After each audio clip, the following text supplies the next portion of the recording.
Today's video is powered by our friends at War Thunder. Tap the link in the description to learn more. Some Primarchs were universally loved. Sanguinius was the golden boy, literally angelic. And you also had Horus, who was respected, at least until he went full Darth Vader and turned to the dark side. But then you had the unholy trinity of social dysfunction: Konrad Curze, Angron, and everyone's favorite glorified middle manager, Roboute Guilliman. Now, it's easy to see why Angron was hated. He was a roid-raging bitch with a permanent inferiority complex. And Konrad was a raving, murderous, fucking lunatic. But why was Roboute Guilliman disliked by most of his Primarch brothers? You have to remember, most of the Primarchs were emotionally stunted man-children with daddy issues. Sure, they looked like demigods, but deep down, they were rage-fueled adolescents trying to impress an absentee space dad.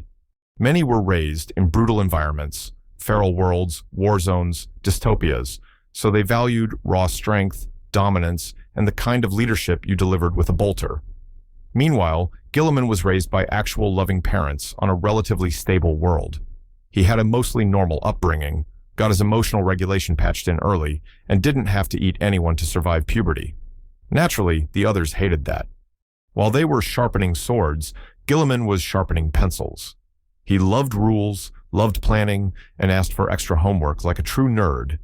Instead of bleeding for victory, he preferred to Excel spreadsheet his enemies into submission. And it worked.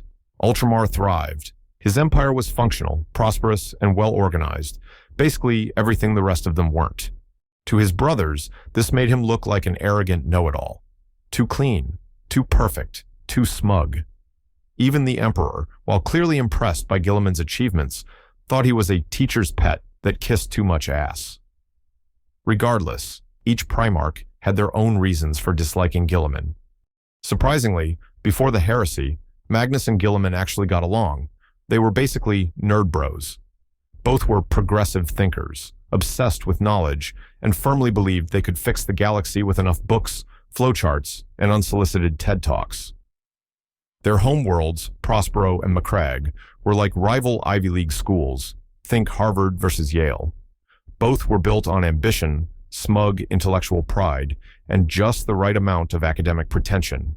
At some point, Magnus lost all self-control, metaphorically and almost literally, subscribed to Tzeentch's OnlyFans, and came out the other side an insecure mess.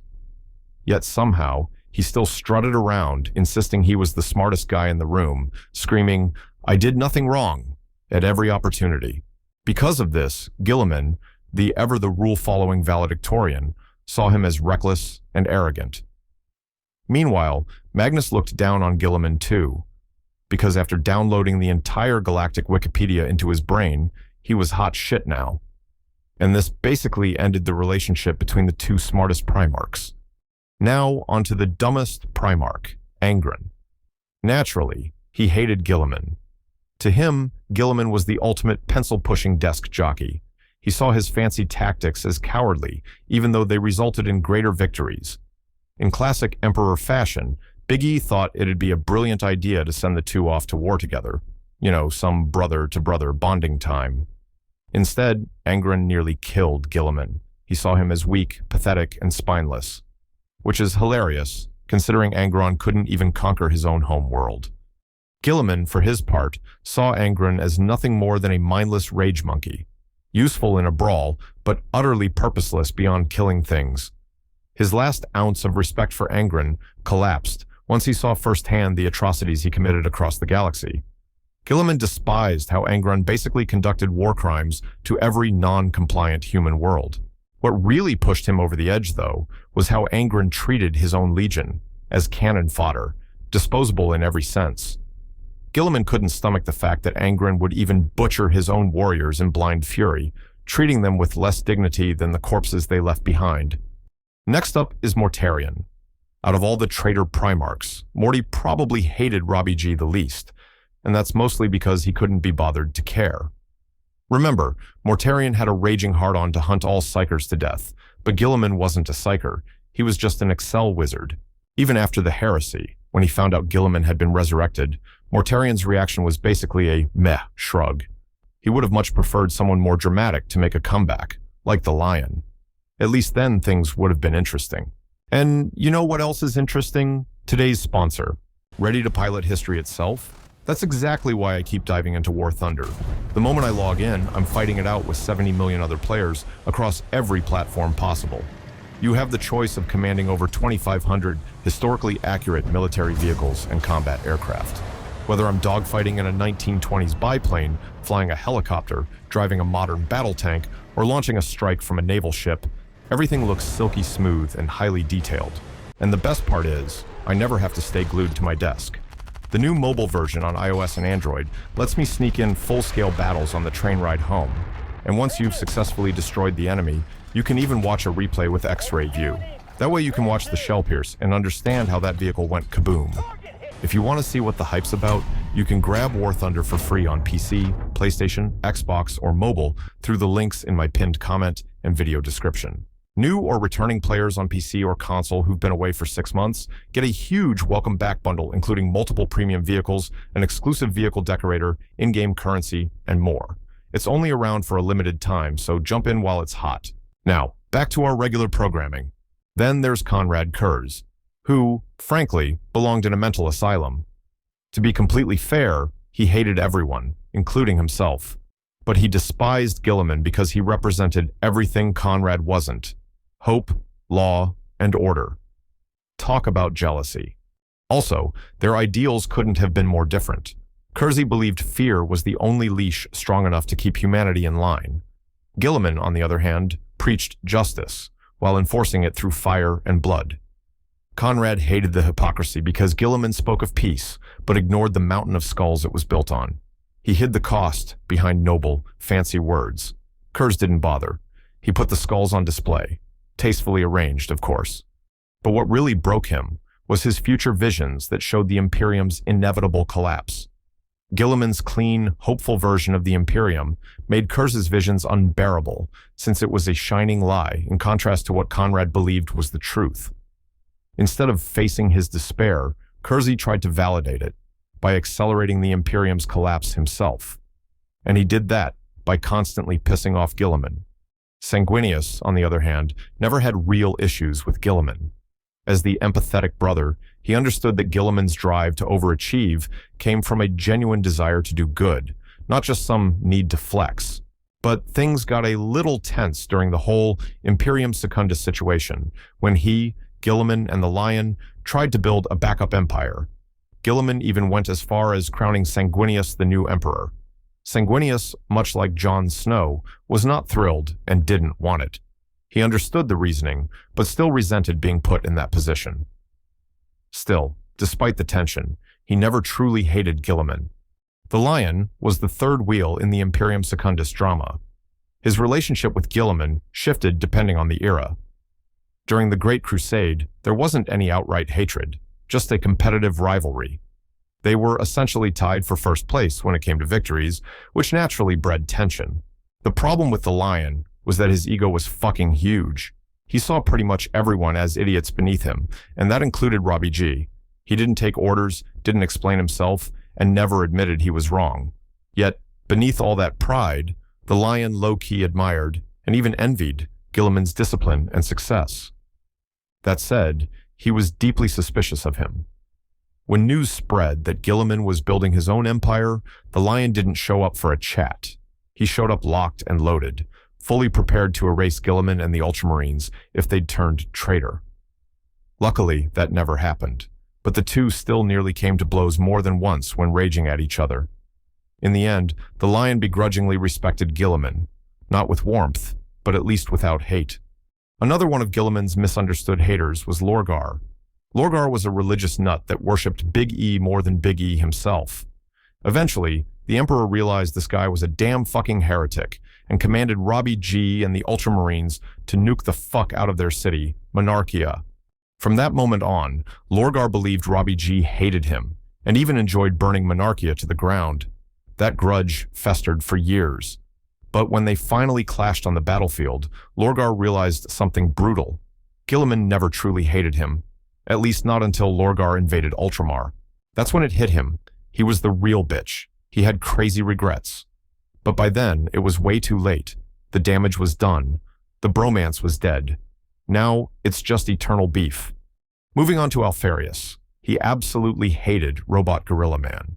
To him, Guilliman was the poster child for everything wrong with warfare. Predictable, rigid, and way too in love with the sound of his own voice. He was nothing but a walking PowerPoint deck with a god complex. While Guilliman marched in with banners flying and speeches about honor and strategy, the Alpha Legion was already 3 steps ahead. The quartermaster was dead, half his command staff had been replaced with doppelgangers, and the trap was already set. Their philosophies couldn't have been more different, and that core divide in how they waged war ensured that mutual hatred came naturally. Fulgrim, on the other hand, didn't hate Robbie G. At least, not at first. He just found him painfully boring and a fucking dweeb. Guilliman fought wars like he was filing taxes for the IRS. To Fulgrim, war was supposed to be a grand opera of blood, beauty, and flamboyant murder. Guilliman made it feel like a shareholders' board meeting. But deep down, Fulgrim was jealous. The Ultramarines were racking up victories, conquering with clean precision, while the Emperor's children were barely surviving, crippled by their fucked-up gene seed. Fulgrim, being the toxic, narcissistic femboy he was, couldn't let that slide. His bruised ego turned resentment into obsession, and eventually, things escalated. It climaxed to the point where Fulgrim killed Guilliman and left him in a coma for 10,000 years. Then there's Perturabo. Ironically, out of all the Primarchs, he was probably the most similar to Roboute Guilliman. Both valued practicality, efficiency, and winning wars with cold logic rather than flair. Purdy even built and gifted Guilliman a big-ass clock tower on Macragge, which was probably his way of showing respect for Guilliman's strategic mind. But Purdy was a bitter man, forged from resentment. He believed his brothers looked down on him, and he was convinced the Emperor never truly appreciated his contributions to the Great Crusade. So, while he may have respected Guilliman, it's likely he also quietly resented him. He just bottled it up like every emotionally repressed OnlyFans model with daddy issues.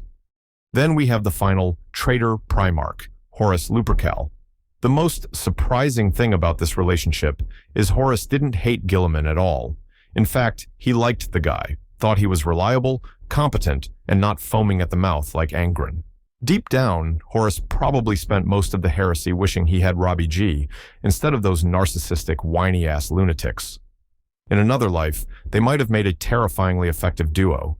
But alas, Guilliman stayed loyal, and Horus went full Darth Vader. Rogal Dorn was another Primarch similar to Guilliman. Both were often labeled as boring and overly sensible. But those traits, discipline, practicality, unshakable focus, also made them 2 of the most brutally effective leaders in the Emperor's lineup. That said, Dorn was autistic as fuck. The guy was as stubborn as a brick wall and twice as emotionally expressive. He wasn't unfriendly out of malice. He just didn't know how to function in a conversation. He and Robbie G respected each other like 2 sentient filing cabinets. But that professionalism fell apart after the heresy when Robbie G proposed the Codex Astartes, which was a plan to break up the Space Marine legions into smaller chapters.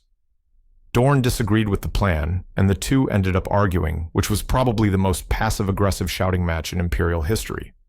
Still, in the end, Dorn begrudgingly accepted the plan. This ultimately may have soured their relationship. Corvus was one of the loyalist Primarchs that probably liked Robbie G as well. They even had a pseudo-bromance moment where they played video games of simulated war tactics together.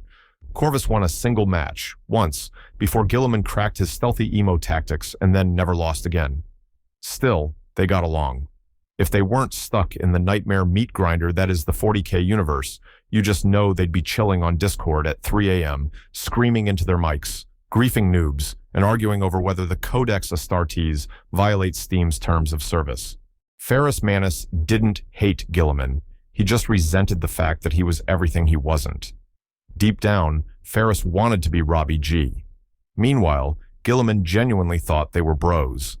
So, when Fulgrim turned Ferrus into a headless paperweight, Robbie G was genuinely heartbroken.